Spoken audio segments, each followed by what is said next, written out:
सत्या एक बहुत ही सीधी सादी लड़की है। वह एक कस्टमर को कॉल लगा रही होती है, ये कहने के लिए कि उनका ब्लाउज सिल चुका है। तभी उससे एक नंबर गलत हो जाता है और ऑटो ड्राइवर मुरली का कॉल लग जाता है। सत्या उसे कहती है, आपका ब्लाउज तैयार हो चुका है। लेकिन मुरली कहता है, आप क्या बोल रही है। तभी सत्या को एहसास होता है, ओह ये तो रॉन्ग नंबर है। वह कॉल कर देती है। कुछ समय बाद मुरली कॉल करता है और कहता है, मुझे आपसे बात करनी है। और इस बार वह सत्या को अपनी प्यारी बातों से फंसा लेता है। धीरे धीरे उनकी बातें बढ़ने लगती हैं और सत्या अब मुरली से प्यार करने लगी थी। कुछ दिनों बाद सत्या बिना घर पर बताए मुरली से शादी करने के लिए शहर चली जाती है। लेकिन यहाँ पर कुछ लोग सत्या को फॉलो कर रहे होते हैं। सत्या खुद को टॉयलेट में बंद कर लेती है और मुरली को कॉल लगाती है, लेकिन मुरली कॉल नहीं उठाता। कुछ देर बाद सत्या वहां से बाहर निकलती है और उसके पीछे कोई हाथ रखा है। सत्या उसे मुरली समझती है, लेकिन ये मुरली था ही नहीं, क्योंकि मुरली का मोबाइल स्टेशन पर झगड़े में गिर गया था। अब सत्या उससे कहती है, तुम मेरा फोन क्यों नहीं उठा रहे थे। अब यह आदमी मुरली का मोबाइल स्विच ऑफ कर देता है।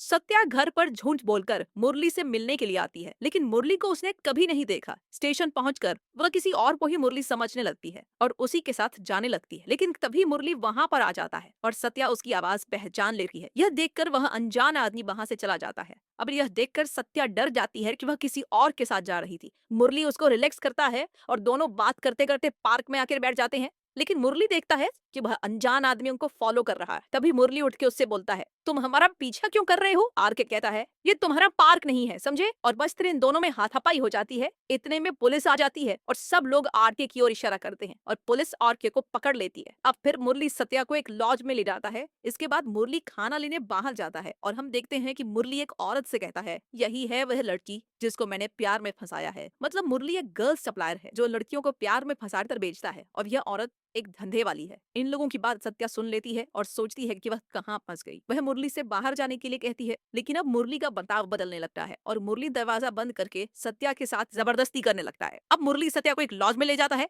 और वहां सत्या को छोड़कर खुद बाहर खाना लेने चला जाता है। बाहर मुरली एक औरत से कहता है, यही है वो लड़की जिसको मैंने प्यार में फंसाया। मतलब मुरली एक सप्लायर है जो लड़कियों को प्यार में फंसा कर बेचता है और ये औरत एक धंधे वाली है। लेकिन ये सारी बातें सत्या सुन लेती है और वह सोचती है कि वह बेचारी कहाँ फंस गई। जब मुरली अंदर आता है तब वह मुरली से बाहर जाने की जिद करती है, लेकिन मुरली का बर्ताव अब बदलने लगा था। वह दरवाजा बंद करके सत्या के साथ जबरदस्ती करने लगता है। सत्या किसी तरह उसे धक्का देकर बाथरूम के अंदर पहुंचकर दरवाजा लॉक कर लेती है। मुरली दरवाजा तोड़ने की कोशिश कर ही रहा होता है, लेकिन तभी आरके आ जाता है और वह आकर मुरली पर टूट पड़ता है। आरके के आने के बाद सत्या अभी भी डर के मारे दरवाजा नहीं खोलती। आरके दरवाजा तोड़ देता है और सत्या को समझाता है कि वह उसे बचाने आया है। अब सत्या हिम्मत करके बाहर आती है। तब आरके सत्या को बताता है कि जब उसे मुरली का फोन मिला उस पर एक औरत का कॉल आया। वह कह रही थी, उस लड़की को जल्दी एक्सपोर्ट करो। तभी आके समझ गया और वह सत्या को बचाने चला है। आके सत्या को बस स्टॉप पर छोड़ देता है और अब फाइनली सत्या अपने गांव लौट आती है। बेटा मुझे देखकर इग्नोर मत करना।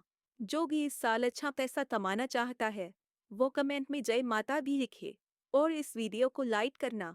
चैनल पे नए हो तो सब्सक्राइब जरूर कर लेना और अपने 5 दोस्तों को वीडियो शेयर जरूर करना।